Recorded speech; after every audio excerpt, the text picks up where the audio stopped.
Okay, here we go.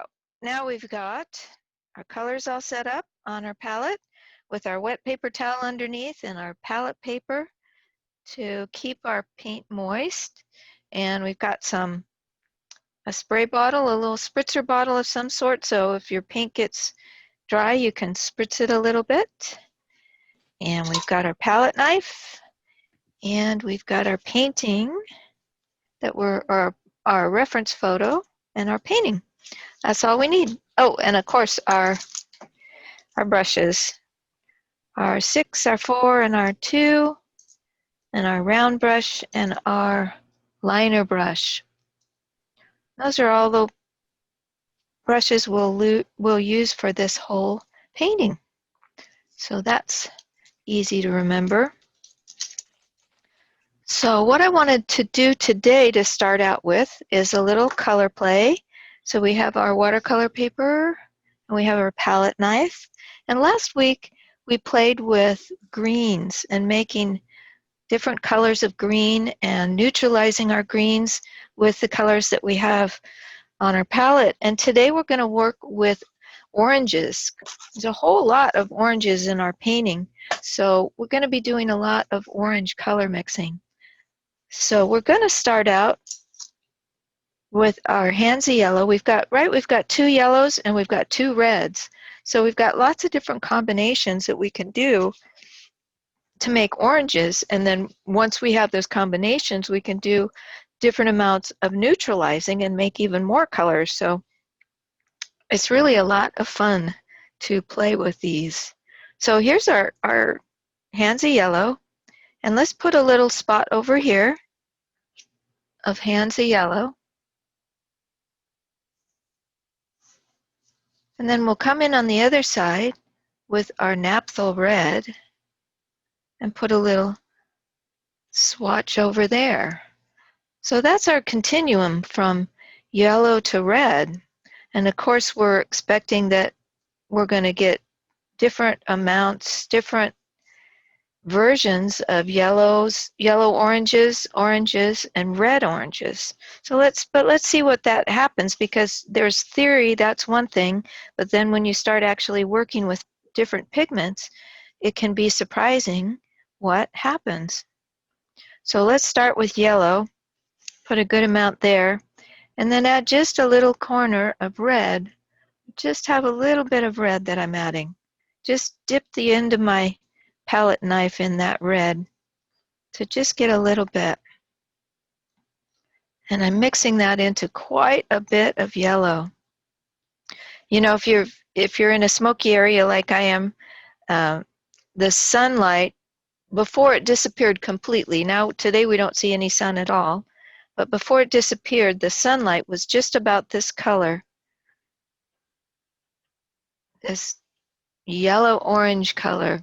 And every place when you look on the cars or any shiny surfaces, wherever there was a highlight, it was this color instead of white like you normally would see with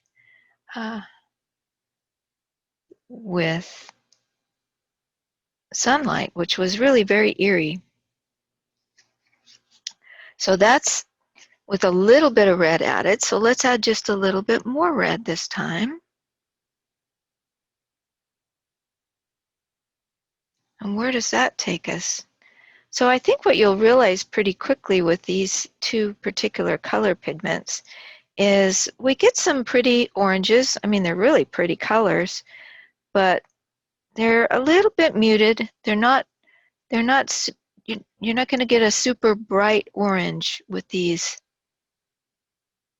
color combinations of handsy yellow and naphthol red. So what that means is if I'm working with an image that has a lot of really vibrant reds, I'm probably going to try to find a tube color that is an orange. That would be how I could get the most chromatic orange. But in most situations, and certainly in a landscape situation, these oranges are plenty bright enough. So I added some white to that just to see what that looks like when it has a little bit of white added. And then I think I'll add a little more white. and see how that goes. In my Thursday class, I have a guy who's a pastel paint artist. So he's been doing a lot in pastel and now he's branching out into acrylics. So he takes offense when I say, adding more white, and that's just going to make your painting more pastel-y, as if that's a bad thing, and he takes offense by that. So I'm learning to say chalky, not pastel-y. It makes it more chalky when you add the white. So, but it is more pastel-y too. He's not here, so he can't get mad at me. Well, let's add a little more then. Let's go from the red side this time. Here's some of our naphtha red. And I'm going to add just a little bit of yellow. And the first thing you'll notice is that when we added a little bit of red to that orange, it shifted the color pretty dramatically.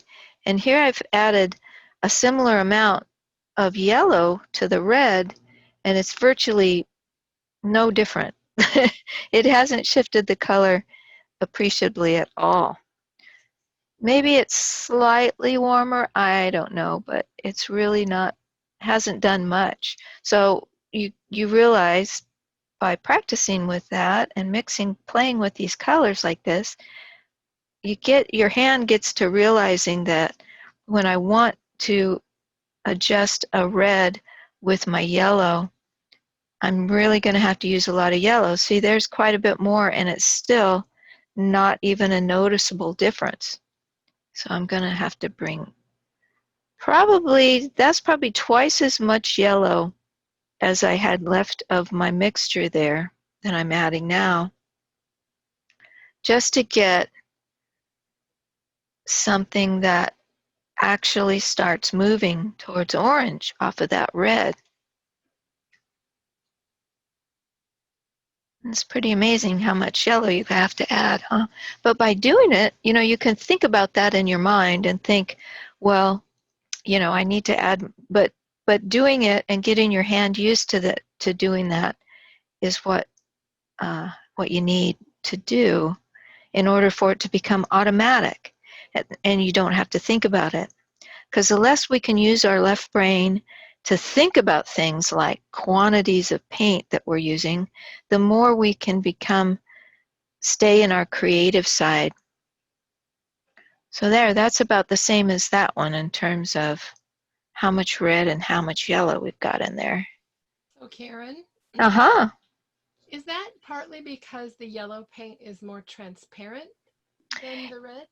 It is partly because of that, but it's also because the red is more staining. So that's another term that you hear when you're working with pigments is some of the qualities they have. One of them is their transparency, and one of them is how staining they are.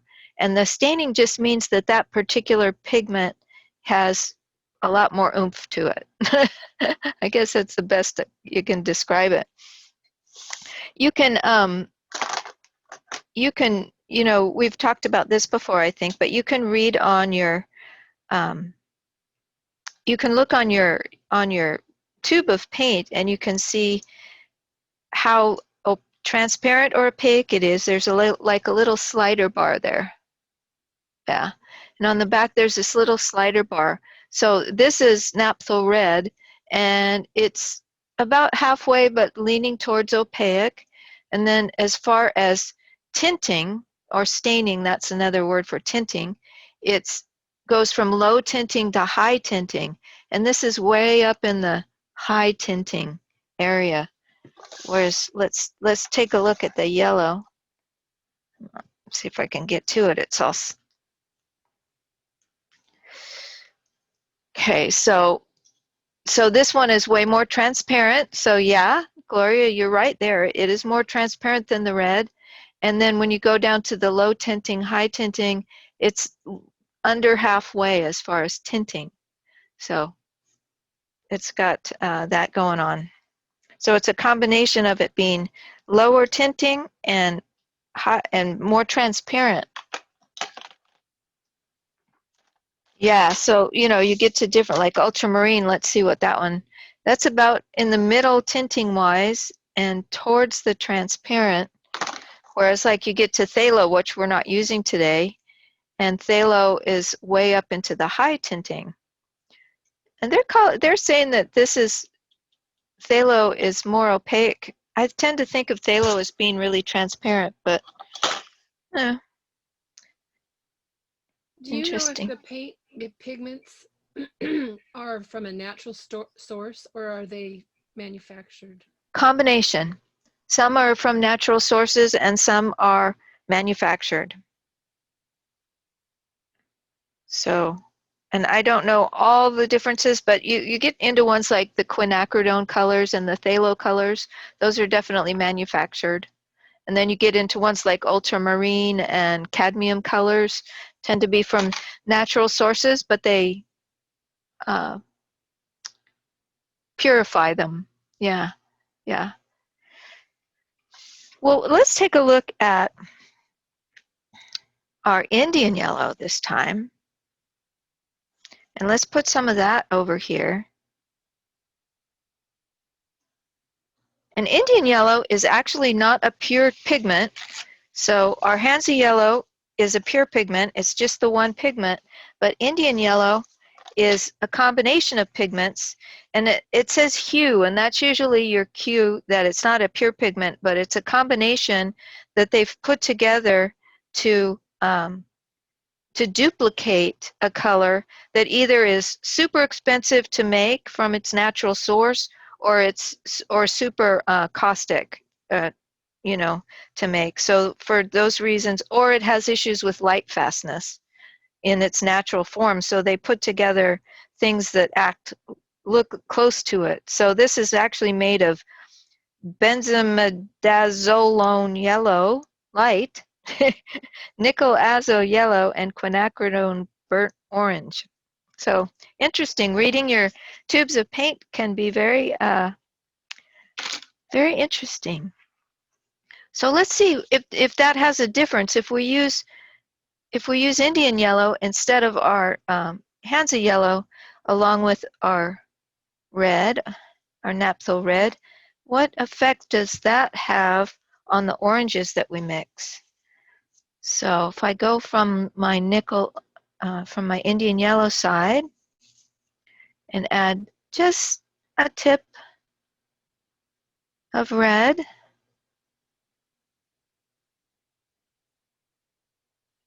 in similar amounts as we did with the yellow, let's see what we get. So obviously, first off, it's a darker mix, right? Because that yellow is darker, automatically darker than that. So you don't get those really light colors that you can get with the Hansa yellow. So let's see if I add a little more red where it goes. Trying to add in small amounts because the color jumps really fast when we're adding this red, right?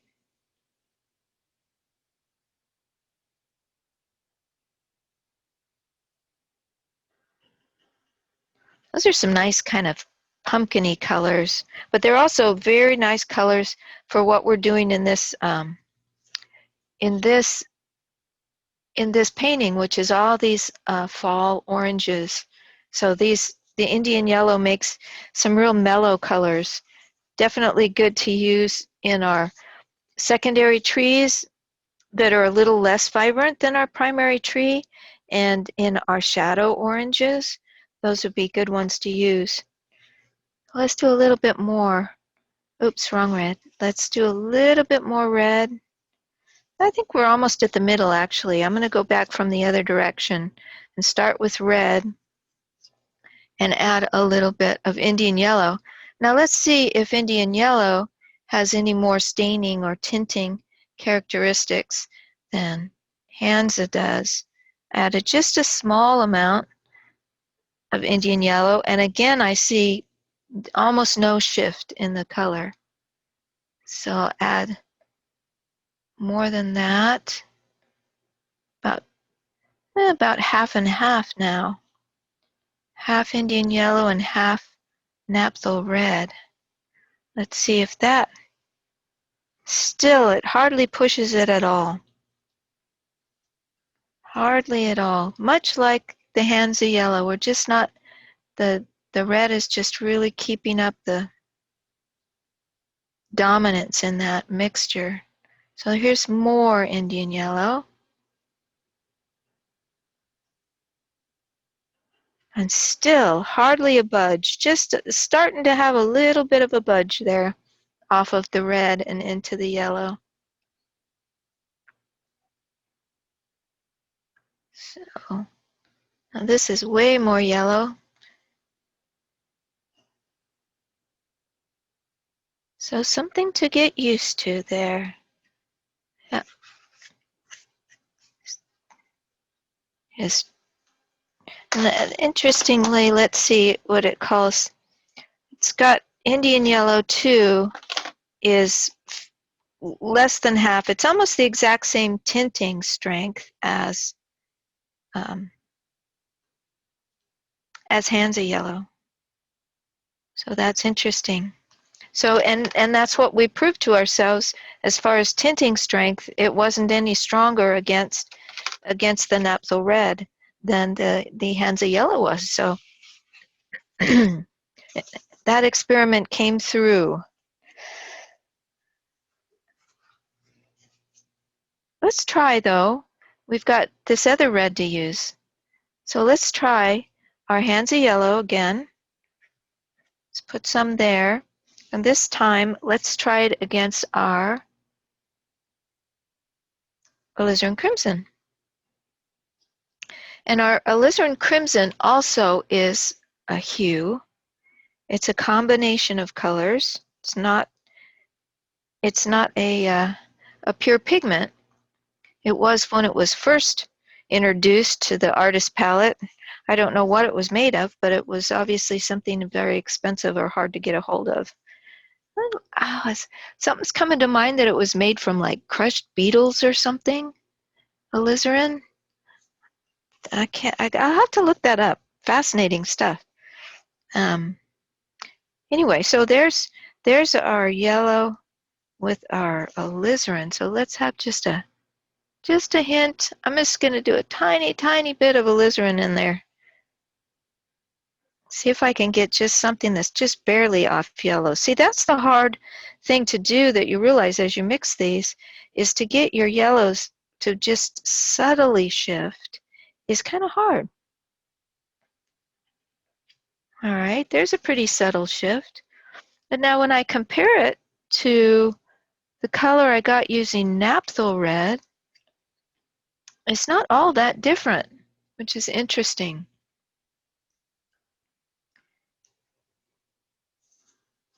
Well, let's try a little more and see if the color, because this alizarin is a lot cooler of a color, right, than our naphthol red. It leans more towards a bluish tone than the naphthol red does. So you would expect the colors that it makes to be leaning more cool, maybe slightly greenish as opposed to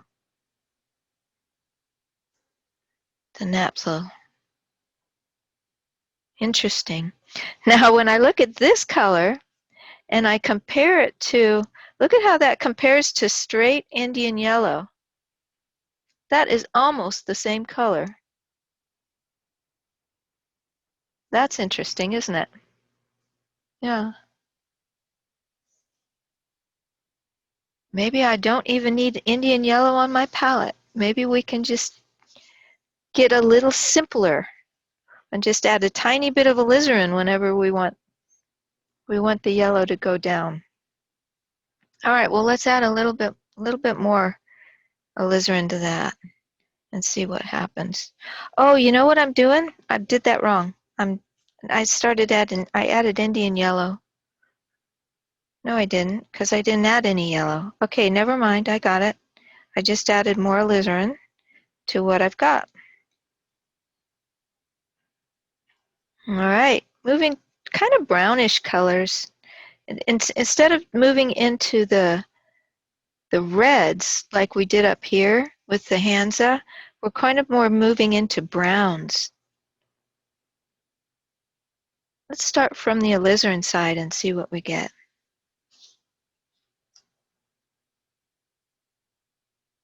So it looks like we're kind of bypassing those more rich oranges that we got using the naphtha, which would make sense since this is a cooler color.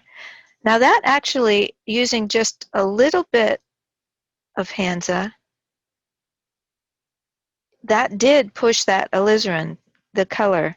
It's more, it's less cool and warmer, and it's really obvious. So that the alizarin isn't as strong a tinter as the Hansa red was, because I'm able to move it more quickly towards yellow, which you wouldn't think looking at it, because it's, you know, a dark color, and you'd think, well, that's going to be hard to move, but it shifted with just a little bit of yellow in it.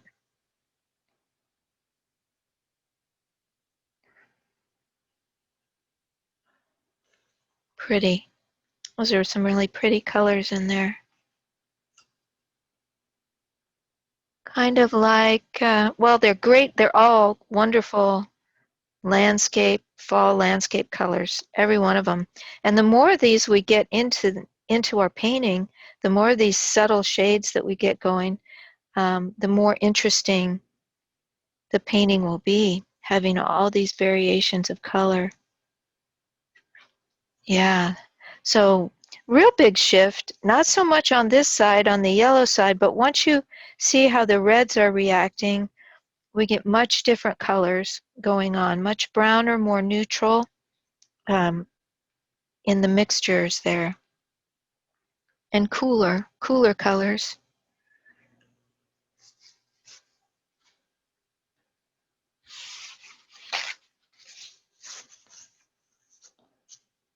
Of course, our last one is going to be Indian yellow with alizarin crimson. And we saw not much difference between when we used our Hansa yellow and our naphtha red. We saw not much difference except in the very lightest shades, that the Hansa yellow can go much lighter. But once you get into these shades, you can pretty easily duplicate those with the Hansa. So let's see if we see any difference. My prediction is, because look at right here, between right there and there, like I was saying, that's such a similar color that I think we're just going to, the variations we're going to get should probably be just like this, and we just won't have those very lightest yellows. Let's see if that theory holds true. Put some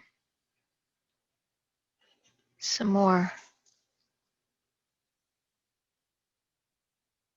alizarin crimson on the other side. Okay, so starting with Hansa yellow and adding just a tiny touch.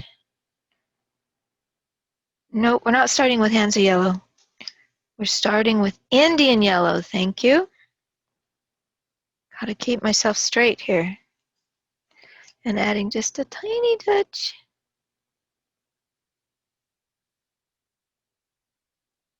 of alizarin crimson.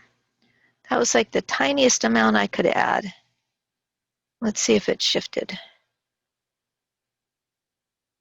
This is great practice in adding tiny amounts for your mixtures. Nope, I didn't really shift it at all. I succeeded in adding a tiny amount. So tiny, it did not even register.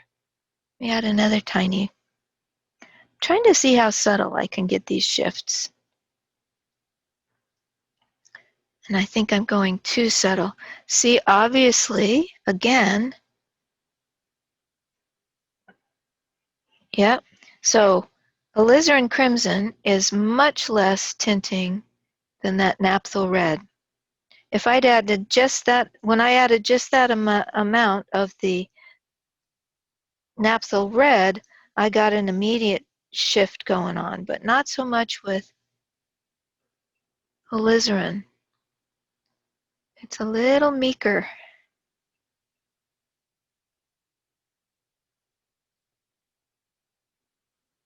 Let's see what we got here. All right. Yep, so see, I'm almost almost dead on here to this shade from Hands of Yellow. So I think my theory is holding out, that really I'm wasting paint by having Indian Yellow on my palette. It's a convenience though. It's a convenience to have that darker tone of yellow, just to reach for when I'm doing shadow colors and things that are darker. But as far as matching a pigment or matching a color, I could do it with yellow and then just add a tiny bit of alizarin to it, and I would get something very similar. So let's go from the other side, from adding just a little bit of Indian Yellow to the alizarin.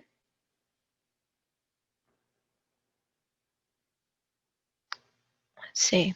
Let me try that. I just added a little bit. Let's see if that has any movement.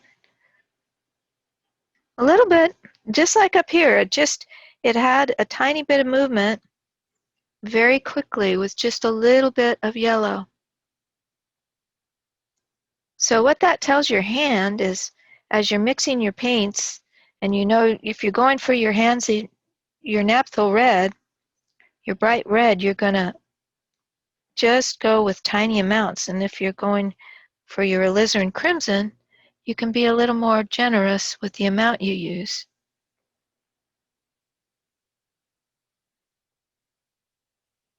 That's what we're training our hand to understand, so that the direction can go straight from our eye to our hand and doesn't have to spend any time thinking about it. We can just go direct. Yeah, look at that. Just almost spot on color by color. So, the things you learn when you color play. I love it. I wonder if adding, I don't know if I have any more of that, but I wonder if adding white would bring out any significant differences between those two.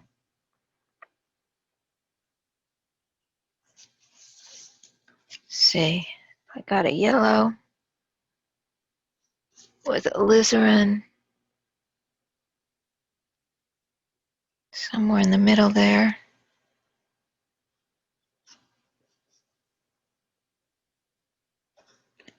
Can we go a little more alizarin? Get one similar to that one. What if? That's the magic question in art, is what if? What if I tried this? What if I tried that? That's what opens up the possibilities. But experimenting and following your ideas and seeing where they lead. Let's see. What's in that range? I want more red. I want to compare it apples to apples.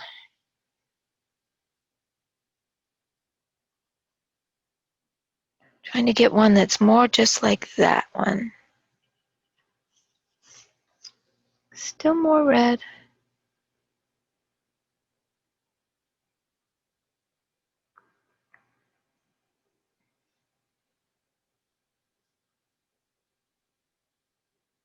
Let's see.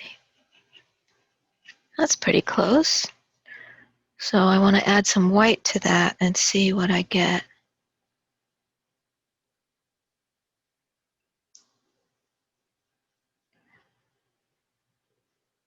And compare that to that one and see if there's any appreciable difference. Nope.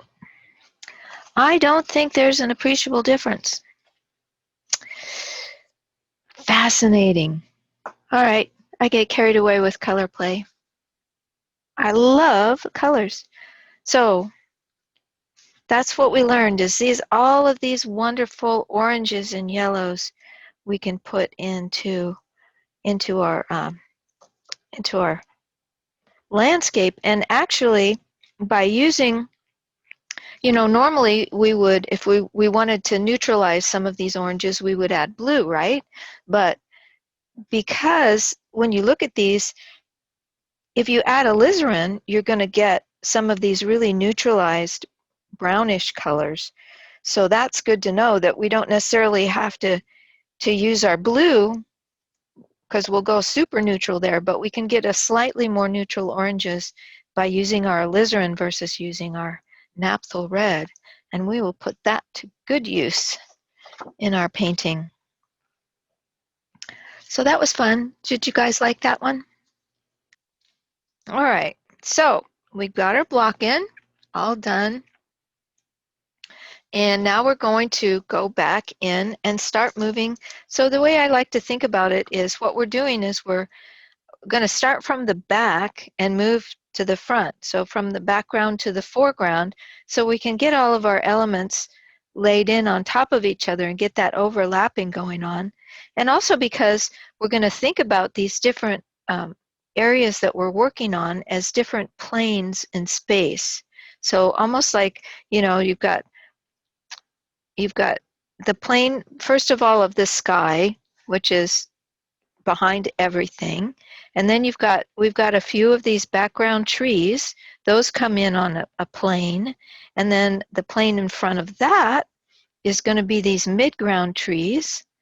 And then in front of that, we've got this area of shadow trees.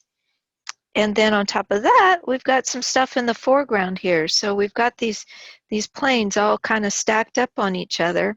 And each one of them is going to have a different formula for it. So, the darks are going to be in the back. The darks will be lighter. The colors will be more neutral and more blue. And then as we move forward, the darks will get darker. We'll have more of a contrast between light and dark, whereas in the back, our range between the lightest and the darkest is fairly narrow. But as you move into the foreground, that range gets wider, so you get lighter lights and darker darks till you get into the most foreground where you get your lightest lights and your darkest darks.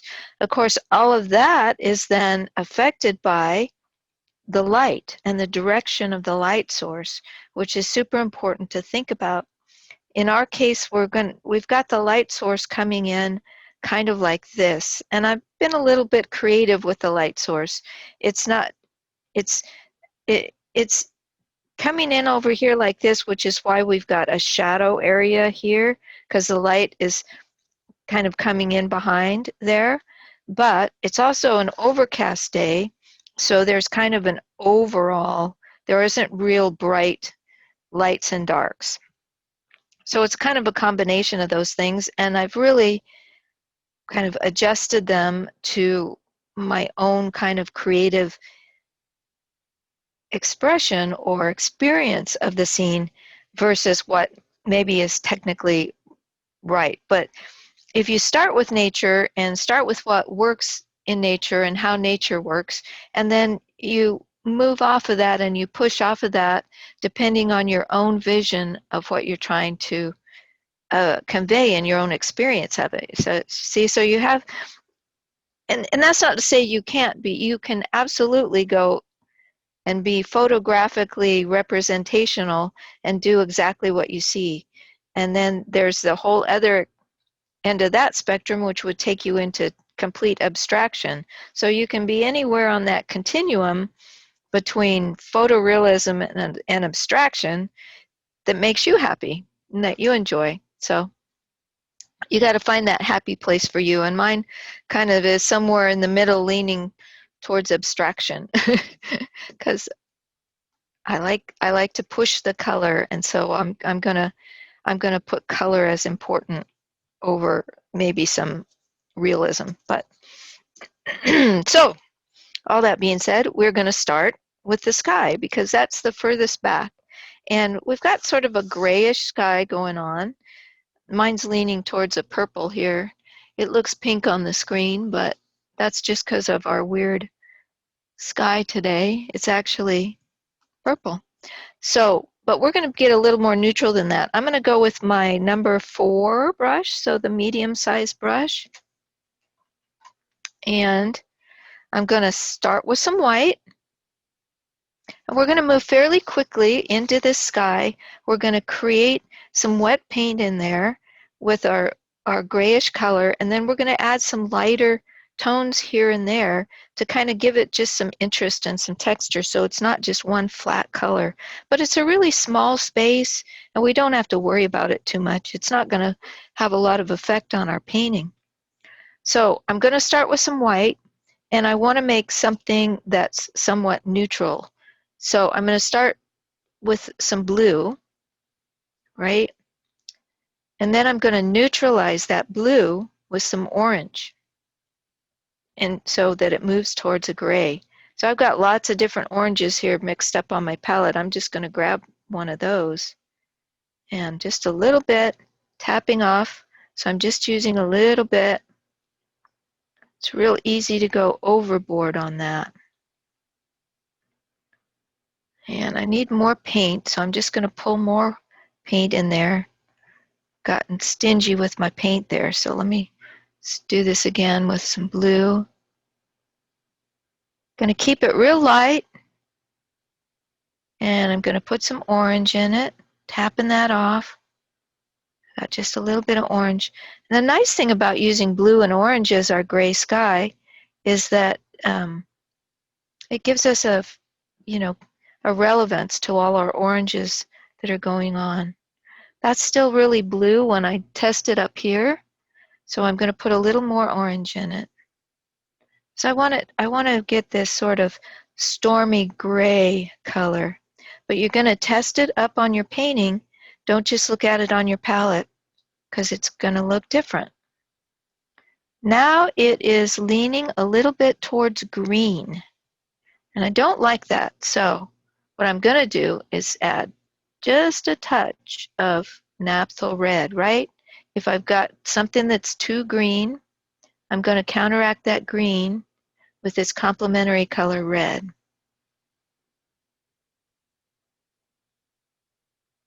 And I'll see if that moved that enough. A little bit more.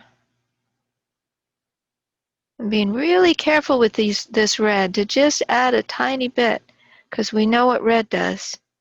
Our hand knows what red does because we've been practicing with it, and we've realized how careful you have to be with red.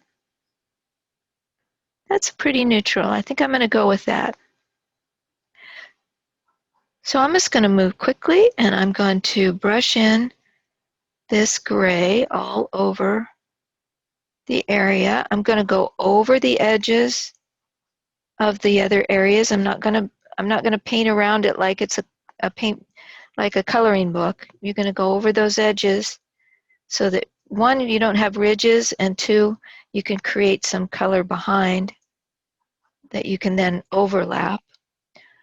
So I've just got some gray in there, and now I'm going to, so you can mix colors two ways. You can mix them on your palette, or if you've got some nice wet paint up there, I can bring some straight white in and mix that right on the wet paint.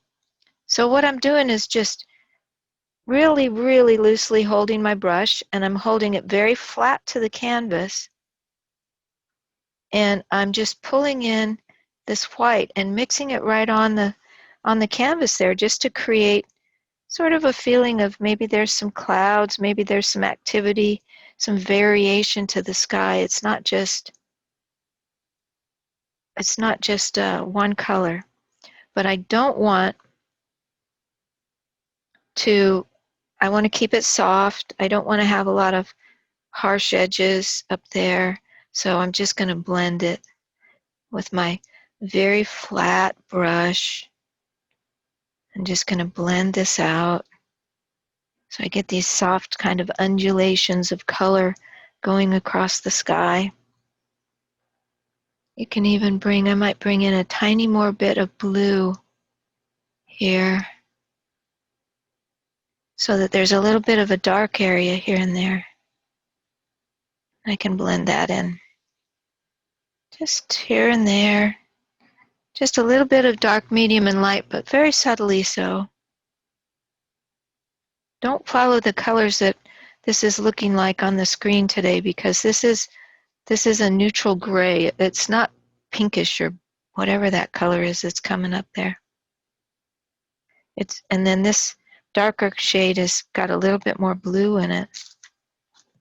But I'm going to hold it up this way a minute so I can remember to step back from your work as you're doing it, or squint your eyes, or soften your focus. I just soften my focus on my eyes, and that works pretty good too. But I've just given it some subtle little shifts in value and color. Nothing very obvious or dramatic, but just something to work from. I'm feeling this darker blue here. Maybe it's because it's so dark today.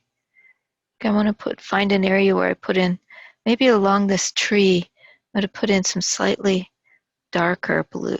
It's kind of bluish and darker. That'll be a nice little pop against that yellow tree there. Just adding a little spot of blue. It's totally random. Whatever you want to do. Just play with that color. Whatever speaks to you. All right. But, so you can only play with it as long as your paint stays wet. So as I'm painting now, I'm starting to feel my brush drag and grab at the paint. And instead of, once it does that, it starts to pick up paint and starts to make sort of gum balls on there, just sort of gummy texture, which you don't want. So once it starts doing that, that is the indication to stop playing. And you can always come back later if you want to and adjust it. But we're going to move on. That's all the playing we're going to do on the sky. So the next, I'll give you guys a minute to finish your sky.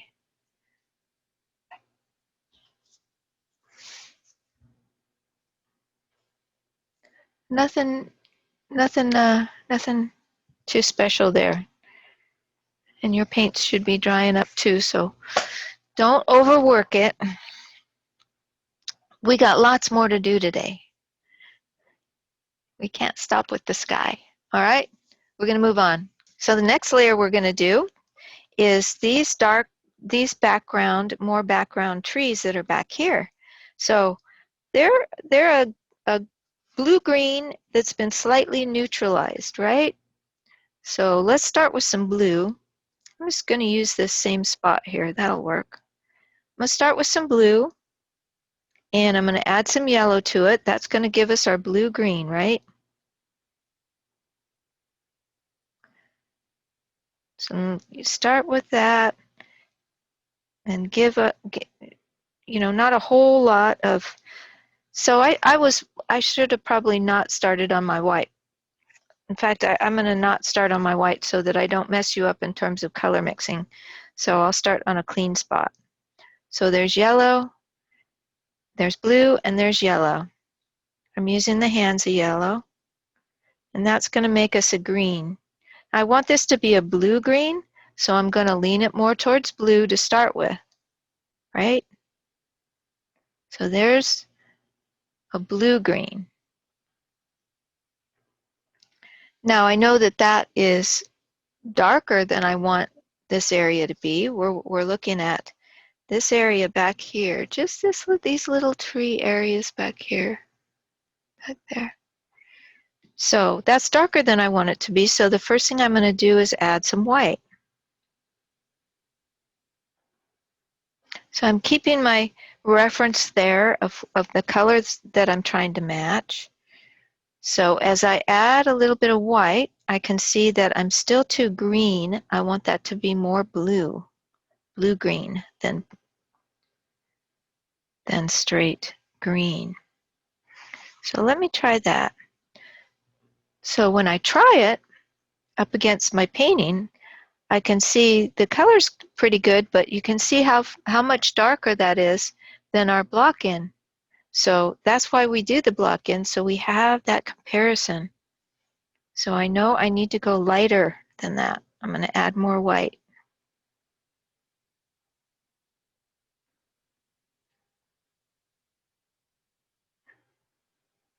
That's better. That's a good sort of a mid-tone. So I'm gonna go with that. So all it is blue and yellow with some white until we get this sort of a blue-green color. And I'm gonna put it in just loosely, dropping it in here.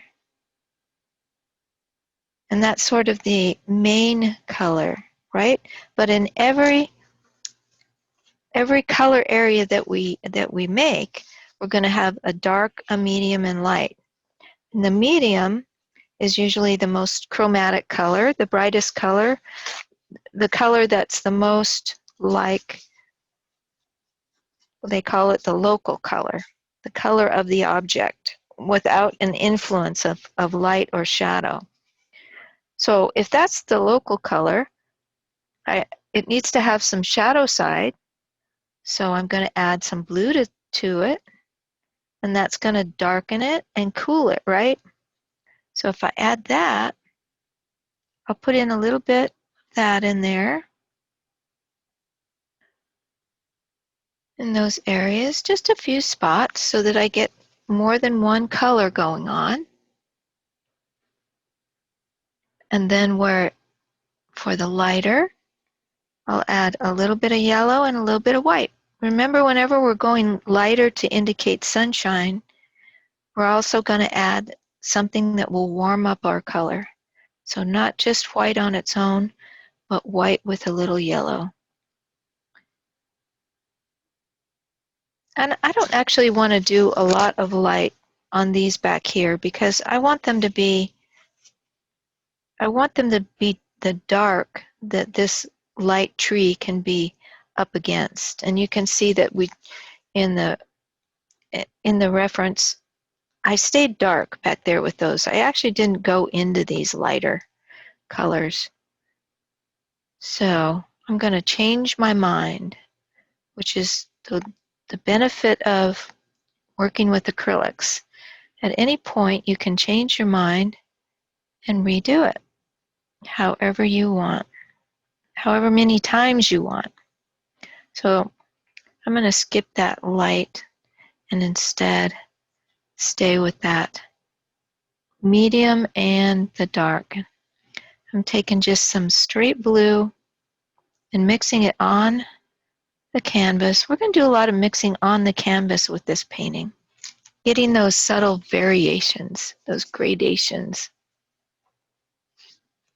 So what we're doing is setting up our texture, right? We're not worrying about this being exact or looking like a tree or anything else. We're just setting up some texture. And we'll come back later with our sky colors like we have here and add some sky holes, add some of that sky color back into our big shape, and that will help us form and create even more of a look of trees. But right now, we're just going to think about getting some color gradations and variations and keeping it pretty soft. And these are like the little warm-up spots that we're working on here. They're not too obvious in the painting. They're going to be, this yellow tree will come back over those, and this dark tree, the red tree, they'll just be a little spot of background color. Yes, just a little spot of background color. We'll play with that later. So, not to worry. Okay, let's move on to something more fun. Let's move on to this plane here. So we've got a green tree, we've got a darker orange tree, and then we're going to have our bright orange tree. So let's do this green tree. So in comparison, it is more chromatic, right? It's warmer, it's more of a yellow green. It's a brighter color when we compare it to what we just did, and it's got some more lights on it. So let's see what we can do there.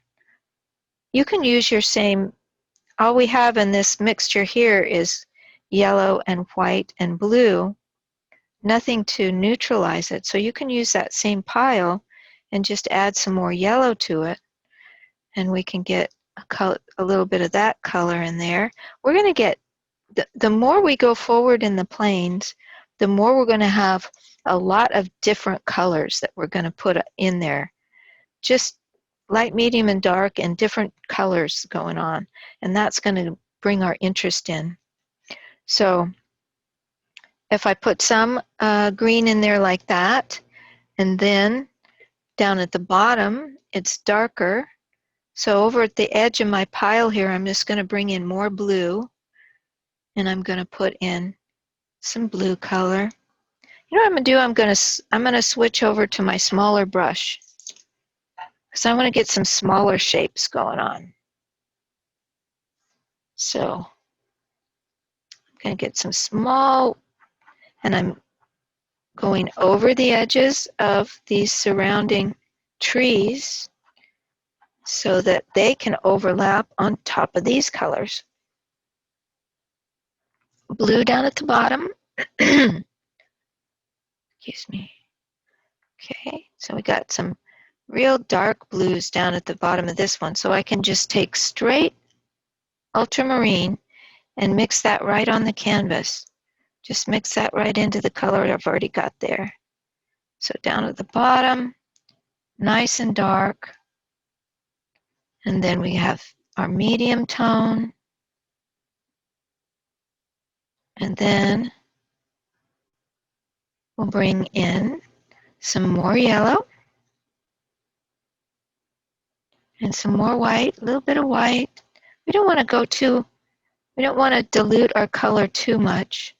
So we're not going to use too much white, just enough to get a lighter value.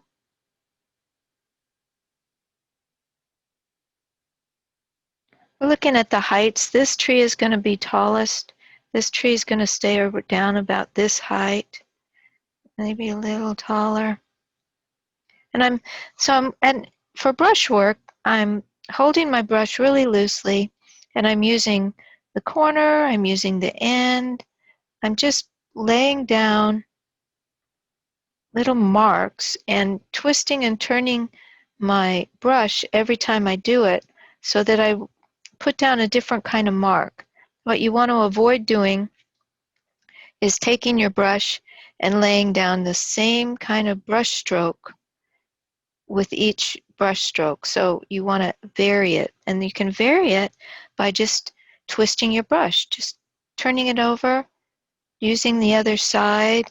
That brings you in at a different angle, using the corner, using the end, using the tip. So I just do this motion where I'm just constantly shifting my brush around and using all kinds of different places on the brush. And then you can come back in with your blues, because all this is our Hansa yellow and our ultramarine blue in different, but we get all these different colors because we're using different quantities of those two. So I'm not going to get real fussy yet, but I'm just creating texture. So I'm making sure I've got darks, mediums, and lights going throughout. We're keeping these fairly soft. We're still in the background there, and so we don't want a lot of obvious brush strokes. So what I would do then is I'll put some brush strokes down, I'll rinse my brush real well, and when you rinse your brush, you're going to really scrub it against the bottom of your water container, and then and then dry it off on your paper towel to get all the paint out of, but where it meets, the metal meets the brush, so it doesn't hold up any there. So you rinse your brush, you tap it off so it's barely dry, barely damp, and then you can come in and blend edges by just gently brushing wherever you see a sharp edge. And you have to do this right away. Do a few brush strokes and then blend if you want a blended edge, because you have to do it before it dries, right? Good old acrylics. Got to blend them before they dry. And I like to do this sort of blended layer first, and then we can come back later if we want to and do another layer that's a little more less blended and has a few brush strokes that are kind of fun in there. But you can use as many variations of the colors as you want to get something that makes you happy. And again, we're kind of working against the clock because we don't want the paint, once the paint starts getting tacky, then we know we got to stop. I do kind of want to keep these colors a little softer, not too bright. So by adding more white, and I can keep that light color kind of in a soft green instead of a real bright, vivid yellow green. And the reason for that is we're going to use some of the more vivid yellow greens up here closer to us. So if I keep these back here a little softer and more neutral, then the yellow greens will stand out. So that's just kind of the fun part again, is playing with that paint on the canvas and moving it around and looking at those edges. Edges are so important. You have to decide, do I want soft edges here or do I want hard edges here? That just means around every brush stroke, it's either going to have a soft blended edge or it's going to have a crisp, distinct edge to it. And back there, I'm just blending out some of those brush strokes so they have a softer, more blended edge to them. So it just looks like paint, just like blobs of paint, and it's going to create the texture that resembles trees. And you can see I've gradated from darker, bluer, up into the medium tones and then into some lighter tones.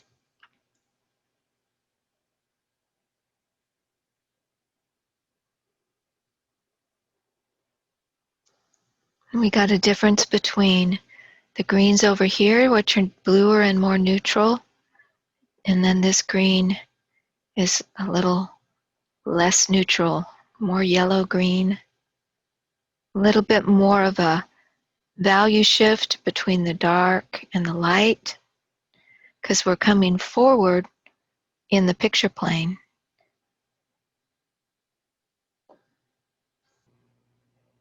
Okay. All right. Well, that's kind of some of the back. Those are the supporting players. Well, we have one more supporting player to do this darker orange. Let's do some of our orange trees, shall we? So what we're going to do is, again, this is a layer where we're going to think more about blended colors. And we've got some, again, gradation of color from our darker oranges into some lighter oranges. And it's just kind of a gradation there. There's not a real strong. So those wonderful brownish oranges we made using our alizarin crimson, huh? So let's start with alizarin crimson and let's add some Hansa yellow to that. And we know we've got to add a good amount of of Hansel yellow in order to shift that red, right? So we're just going to grab a good glob of that.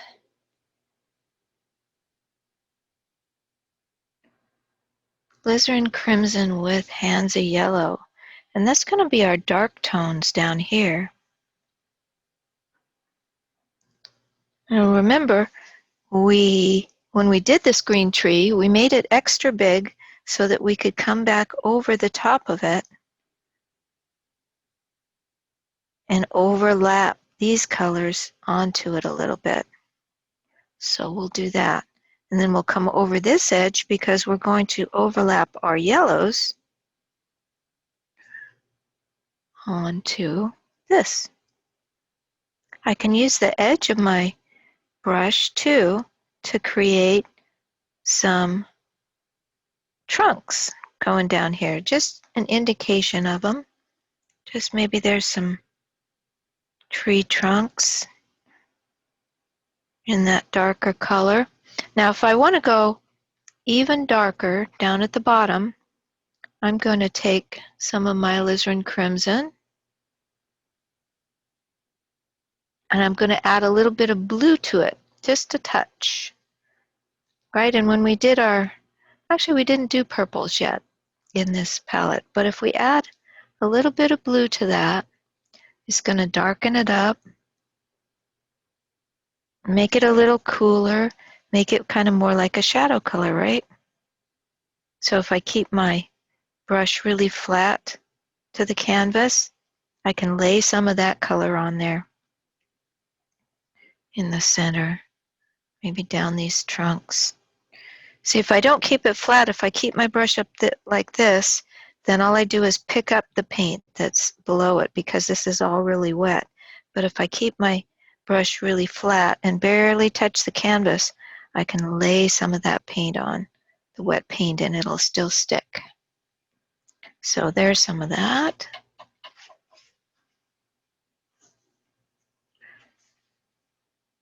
And as we go up into the tree and it gets lighter, we add more yellow. But remember from our working with this color combination of alizarin and Hansy yellow, it's not going to turn into a really bright orange. It's going to stay in these neutral kind of earthy tones, which we like for this background tree because it's a supporting player, not our main player. And if we keep these tones around it kind of neutral, then that makes our yellow-orange tree stand out even more. So I'm going over. This tree comes clear up into this area. It's the tallest one of the bunch. It doesn't go right up to the top, but it is kind of tall. Goes over here. Yours can be any shape you want it to be, actually. There's no right or wrong to the shape of trees, which is lovely. Now, if you want to get a little bit, we've got a little bit of something a little more orange in there. We can bring in some naphthol red to that mixture with our hands yellow, and that we know will. I'm still using the same pile, so it's mixing together a little bit and neutralizing a little bit, but I can bring in a little bit of color, adding a little white, make that lighter, some more yellow. I don't want it to go into a corally kind of color. I want it to stay in the yellow, oranges, and the gold kind of colors. If you don't have enough yellow in there, it'll start moving towards sort of a coral color. Yeah, that's got too much white. All right, and what I want to do while it is still wet is move quickly lay in some of these colors and then be able to do a little bit of blending. I want to bring some of these slightly brighter colors into here because I want variation. I don't want just, let's bring these bright reds. Don't want any flat color anywhere, but I want to see all kinds of, and if you move quickly enough, you can kind of surprise yourself with what ends up being where, without thinking about it. That's the key, is if you can move quickly enough and not think about it, then you get all kinds of fun, happy accidents going on. So I plopped in a bunch of different colors, and now I'm going to rinse my brush, dry my brush, and I'm going to do some blending. And as I pick up paint, I wipe the paint off of my brush because I don't want to just end up with the same color everywhere. I just want to go into those edges and blend them together a little bit. So that's why I keep wiping the paint off of my brush so that I don't just move a big glob of paint and then have everything be the same color. I just want to soften the edges so that there's soft transitions between colors. Ooh, that's so pretty. I love gradations of color. So pretty. So it's starting to glob up on me, so I'm going to stop. You can make it last a little longer if you just leave a little more water on your brush, but you can actually take off everything you've done, so you have to be real careful with adding water. But you can give yourself a little more time to blend by adding a little bit of water.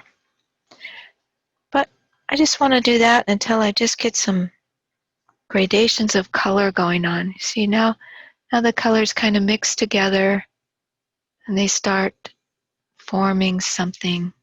I can see a big line here that I don't want. See if I have any time to fix that.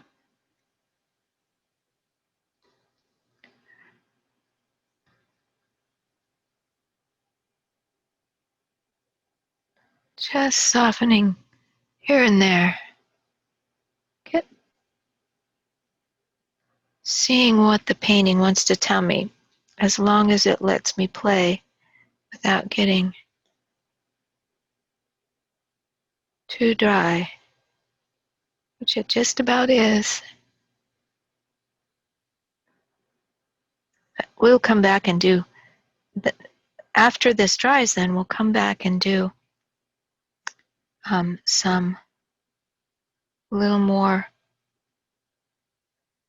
purposeful brush strokes, I guess is a good way to put it.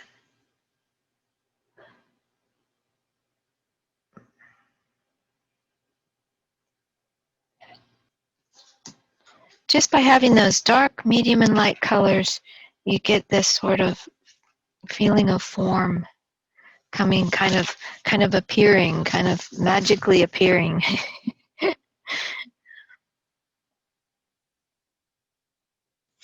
All right, so we're going to continue on, and we're going to do our redder tree over here. So we've got one that's kind of a little more orangish red than that one, and then we're going to go into our yellow orange tree. So it's really the same process. The thing with this tree is to try to get it,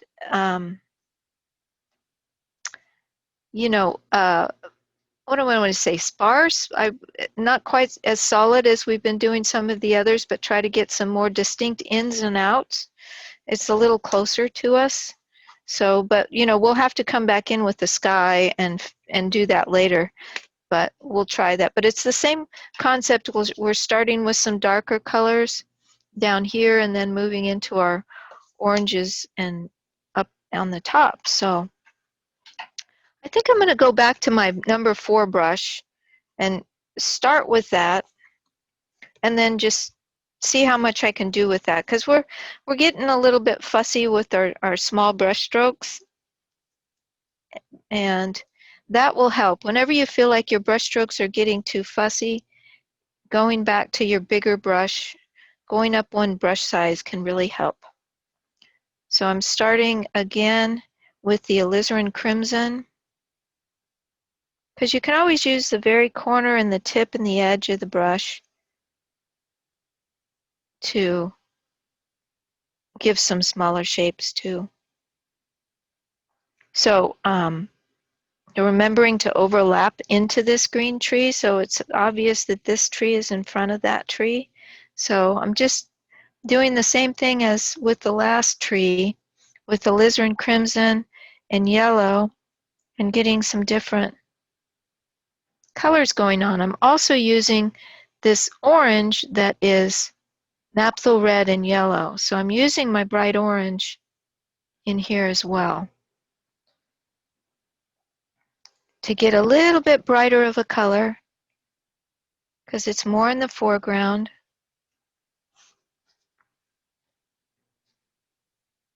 And it's just gonna put down some color.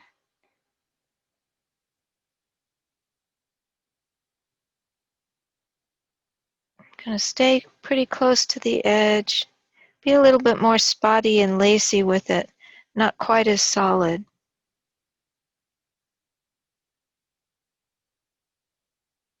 But if I just put down some color, I'm going to do more mixing on the canvas this time, like I was talking about. So I'm going to put some straight yellow in here, up at the top, and here and there.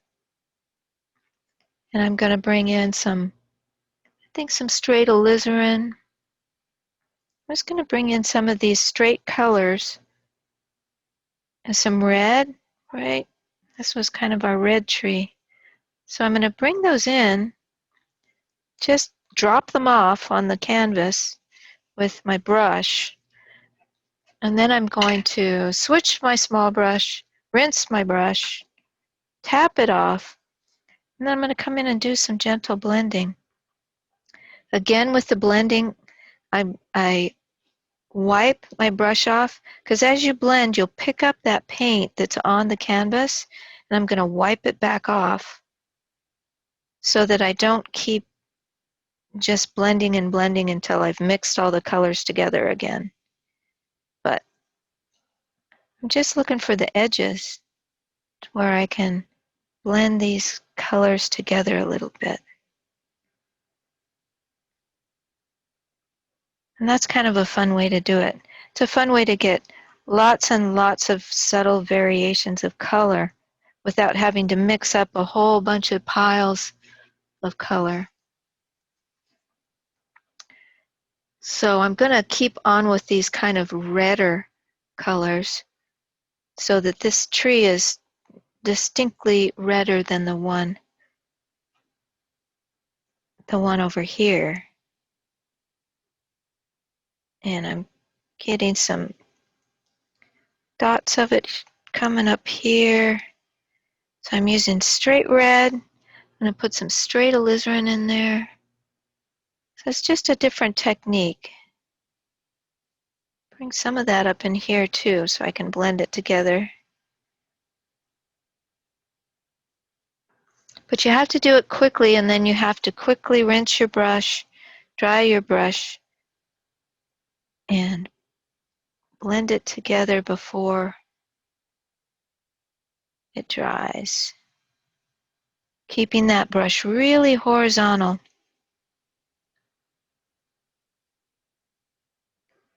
And that's one way to do it.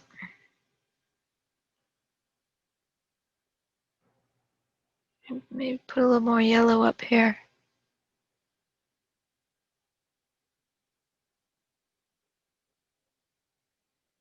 I like those transitions where it's goes from a very much yellower area into a redder area. So you don't have to blend it on the canvas like this. You can blend it on your palette and then bring the blended colors up. It's just fun to play with. I like to play. I mean, we're making a painting here, but we're mostly, in my mind, what we're doing is playing. So whatever I can do to make it more like play, I will do. I just like watching those colors blend together. So, and again, I'm making kind of a solid shape that we will then come back in with the sky color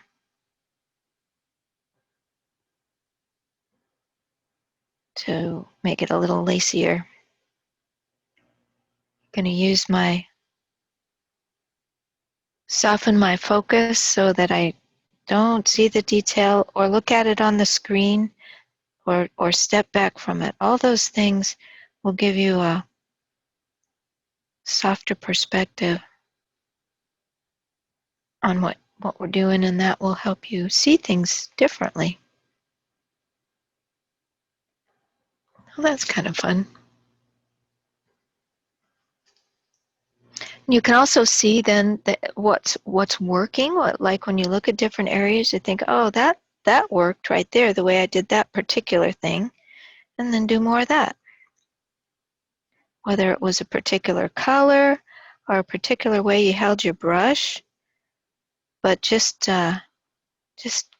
bring your focus in on what you're doing and what's working, and do more of that. And for your darkest dark, remember like before we took some alizarin and added a little bit of blue to it, and that makes it a real dark to use in areas down at the bottom. Because now that we're in the foreground, we have more of a value shift. Darker darks, lighter lights, more color.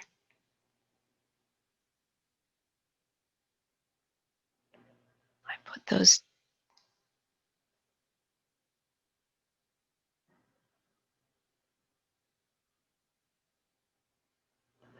And if you don't like it, don't worry about it, because we can come back and do another layer.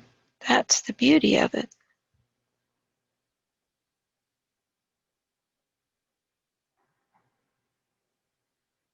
You can play all day.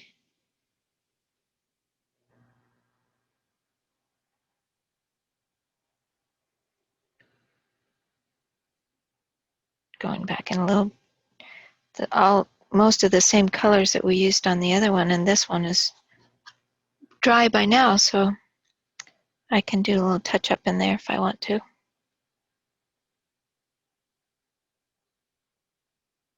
Just playing, stepping back, seeing what works and what doesn't so much. We're going to put bushes in front of these, so it's not going to be,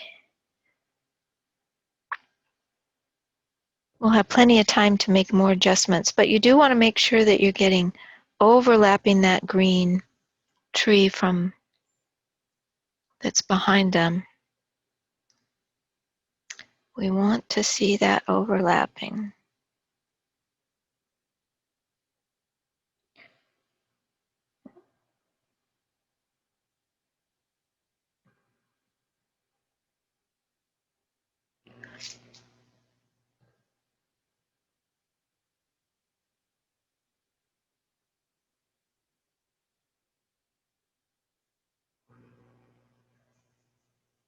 Fun stuff. All right, we got to move along because we have yellow tree to do and we have green things to do.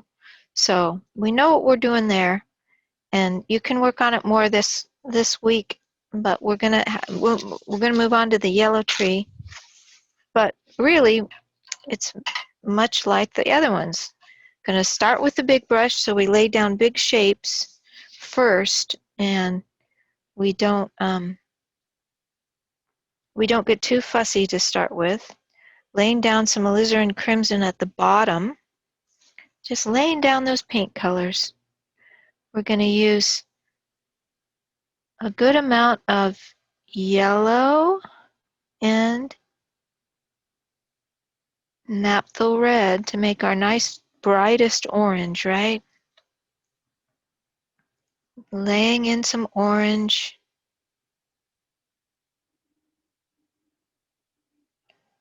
overlapping the trees behind,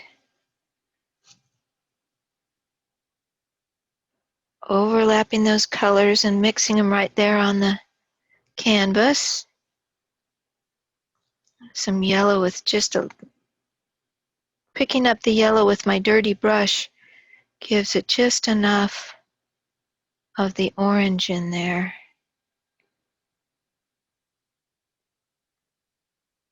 Big shapes first. Think about big areas. So some of the areas on the tree, there's a darker area, a lighter area.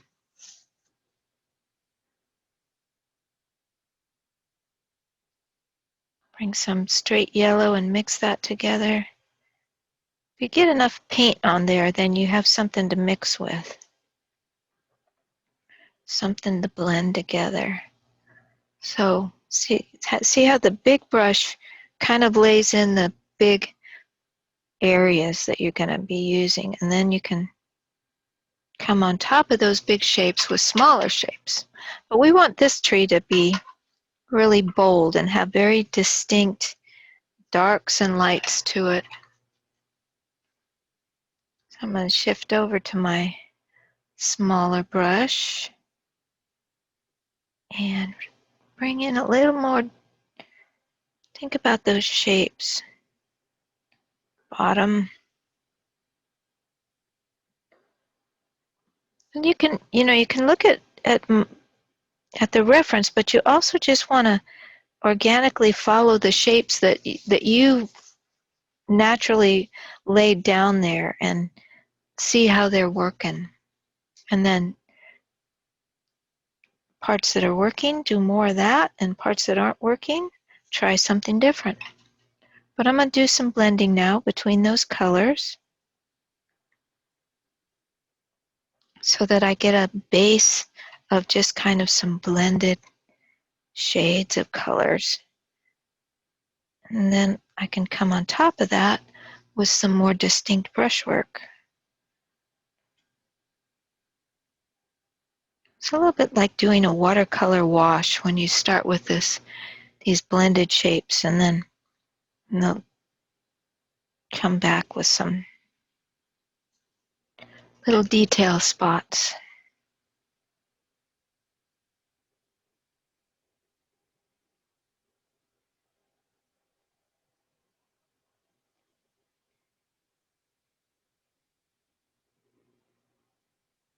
I don't want my colors to blend so completely though that I've got all the same color.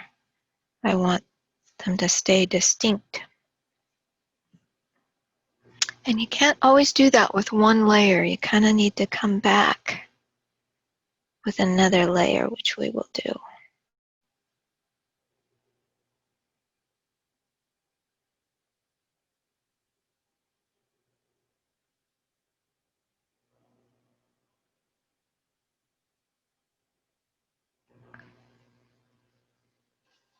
Looking for places I can put spots of color that I can create more of a feeling of form.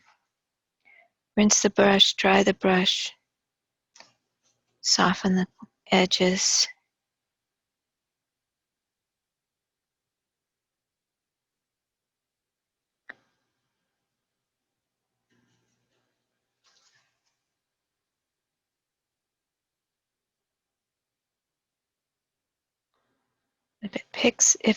If you're trying to soften and it's just picking up the paint, try getting a little more horizontal to the canvas.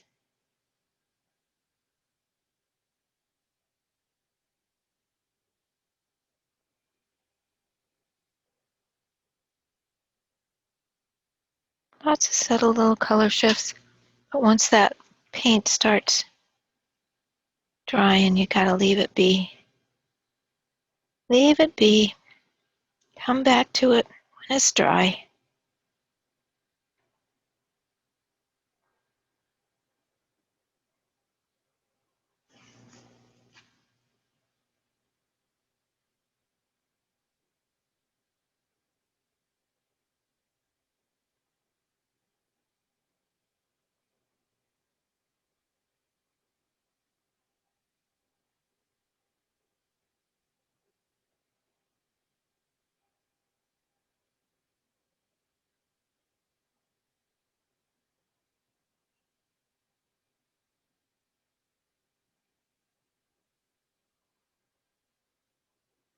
Those yellows are always very transparent, so where you're putting straight yellow over your background trees, you probably have to come back in a couple of layers to get it to cover. That's all right. That's all we want to do is just give ourselves some color gradations.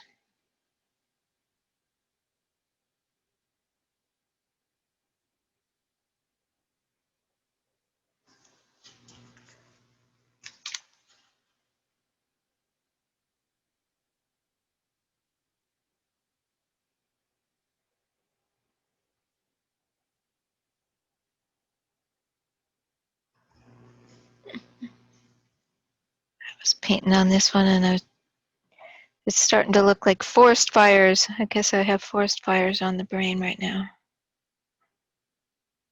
All right. There's some oranges.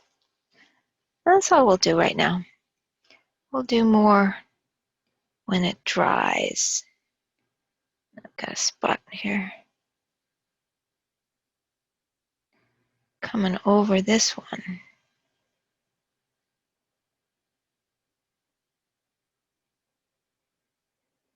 Overlapping, overlapping.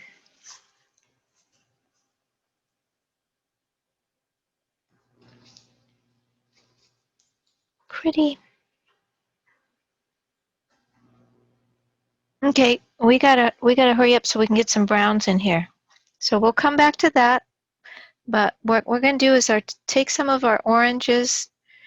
If you've got some on here that are still wet. And what we're gonna do is get some brown tones to put in that foreground.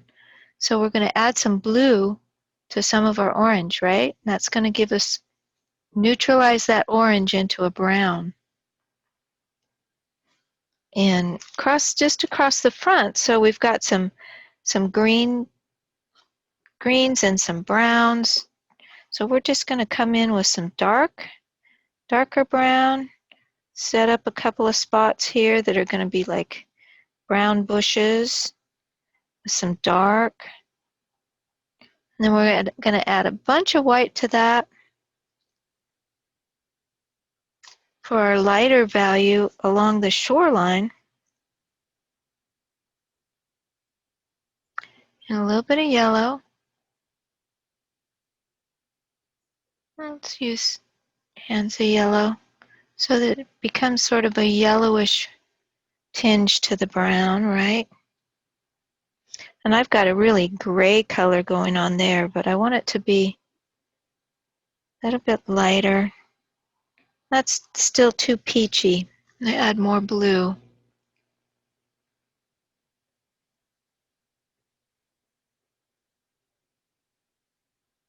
See what I get there. And more white. So we're working on that shoreline in sunlight, right?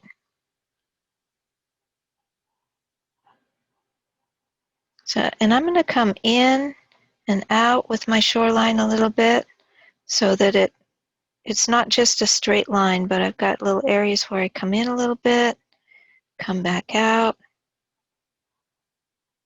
And then if I add more blue to that color, I can create what's going into the shadow underneath those bushes. So right at the top there, right, it comes into the shadow. We start get a feeling of that sunlit bank back there. And it's coming into the shadow a little bit. It's not showing up as a little more blue. There we go. I can see that. Because all these bushes and whatnot are going to overlap into that.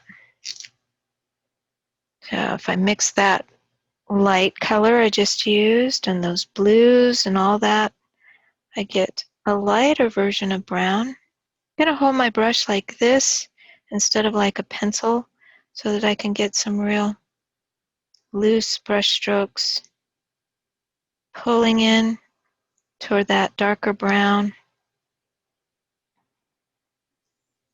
And I want something in between there. I'm going to add some more blue. I'm going to add some red.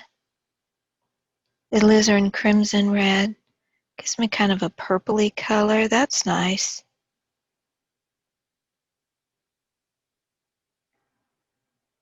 Just some dried out bushes and things that are going on down there.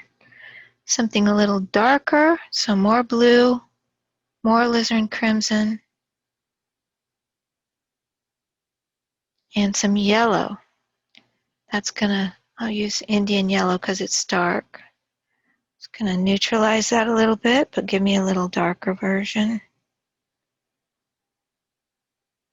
Just being really loose and doggling those in there so that I start creating something going on. Bring this into the shadow. I like that purple for the shadow.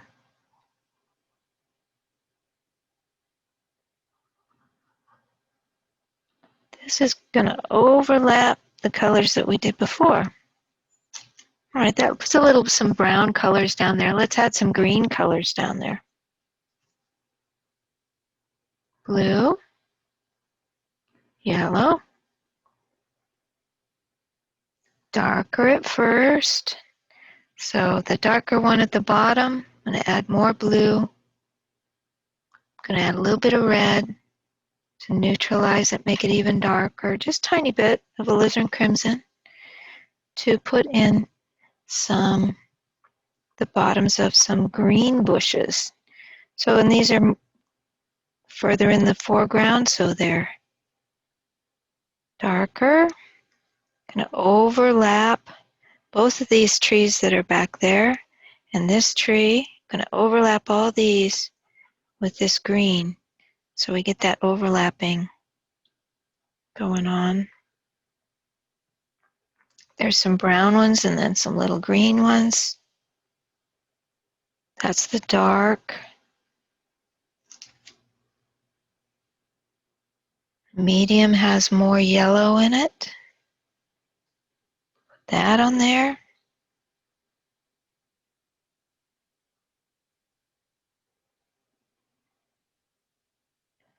Just here and there and everywhere. Overlapping because these are in front of all of these trees. So, in front of the red ones. You can have as much of this green stuff as you want down at the bottom or as little. Some of them are further forward than others, so the light's catching them right down here.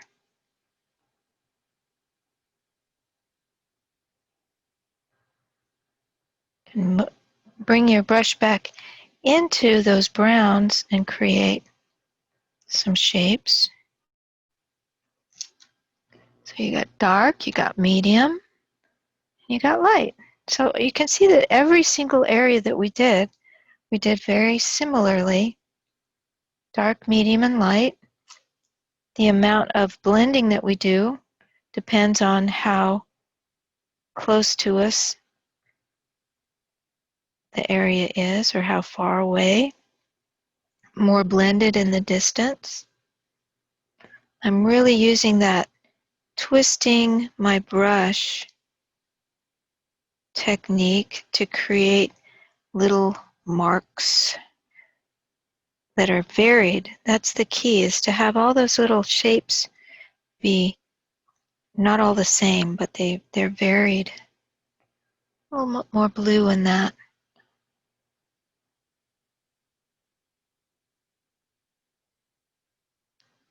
And it lighter, but a little more green. Let's see.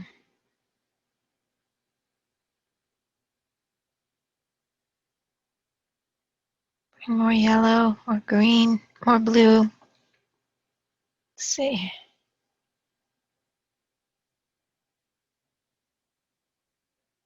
So we've got a variation of colors. And here, this time I'm mixing the colors on the palette and then bringing them up to the canvas versus getting all those variations by just putting straight tube colors onto the canvas and mixing them there. This time I'm mixing them on the canvas and then bringing them up.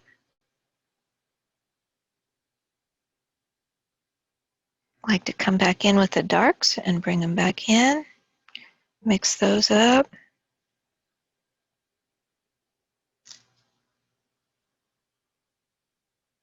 You can always go back and forth with acrylics. You can go from dark to light, and then you can start at dark again, and you don't have to remain really distinctly dark and then light, but you can keep going back and forth, which is really fun.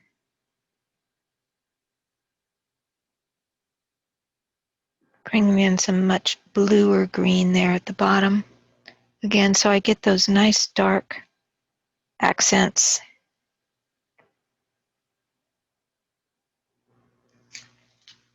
You get all kinds of strange stuff going on. And you can pop back over to your brownish colors. I think I'm going to add more yellow to that because that's looking so purple. And remember, purple is neutralized with its complement, which is yellow. Let's see. Still looking very purple. A little more yellow. Once those trees and those plants and weeds and whatnot start drying out, you get all kinds of different neutral colors that come up. Just so much fun. So there's some lights and darks overlapping.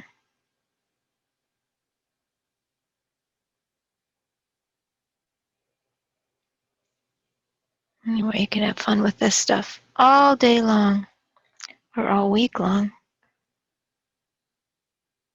Yeah, so you can really bring any color you want into your neutral colors. Blues, reds, yellows, and the more just little spots of color you have, the more it's like something's going on. You don't have to really even know what's going on. You just kind of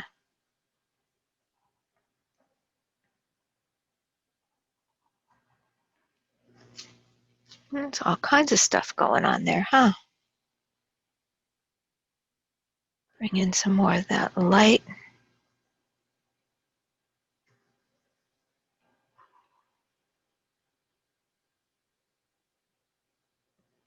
So by bringing in that light and going in and out, you can kind of create ups, ins and outs so that it's not so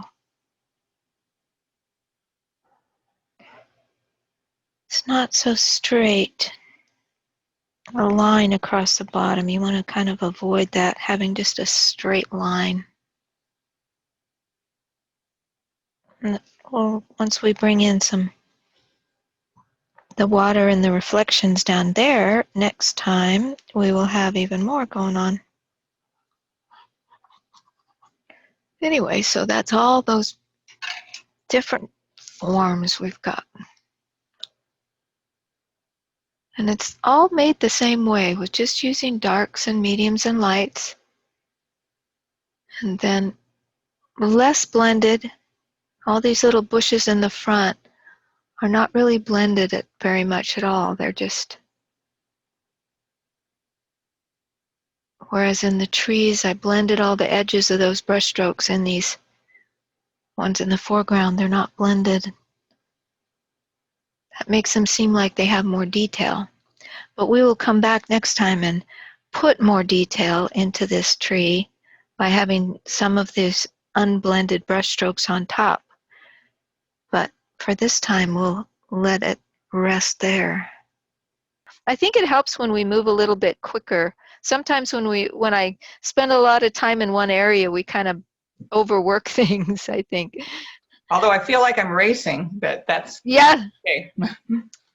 And when you feel like you're racing, I really feel like for myself, I get the best stuff. Hmm.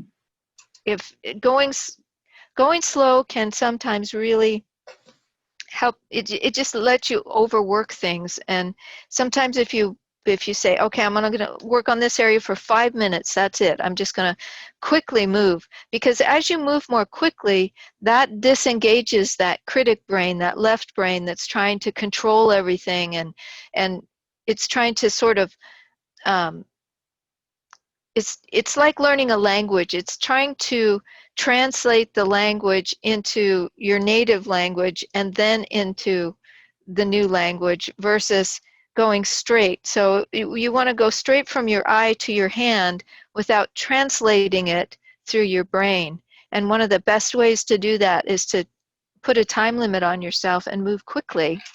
And the quicker that you can move, the less time you have to think about it, the more those happy accidents can come out, and the more the free flowing expression can come out. So it's really a good thing. But yeah, at first you do feel like you're being rushed, but that's a good thing. I've been doing some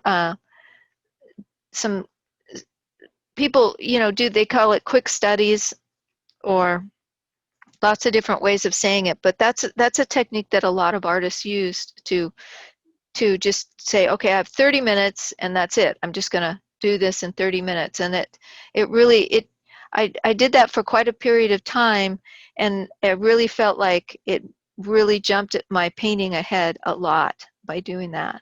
And it feels uncomfortable, but we have to go out of our comfort zone in order to grow, right? If we stay with what we're comfortable with, we'll just stay doing the same things. But if we push ourselves out of our comfort zone, then we can develop. So that's what that's about. Anyway, good. All right. Thank you, everyone. Great class. We had fun, and stay safe, and I'll see you all next week.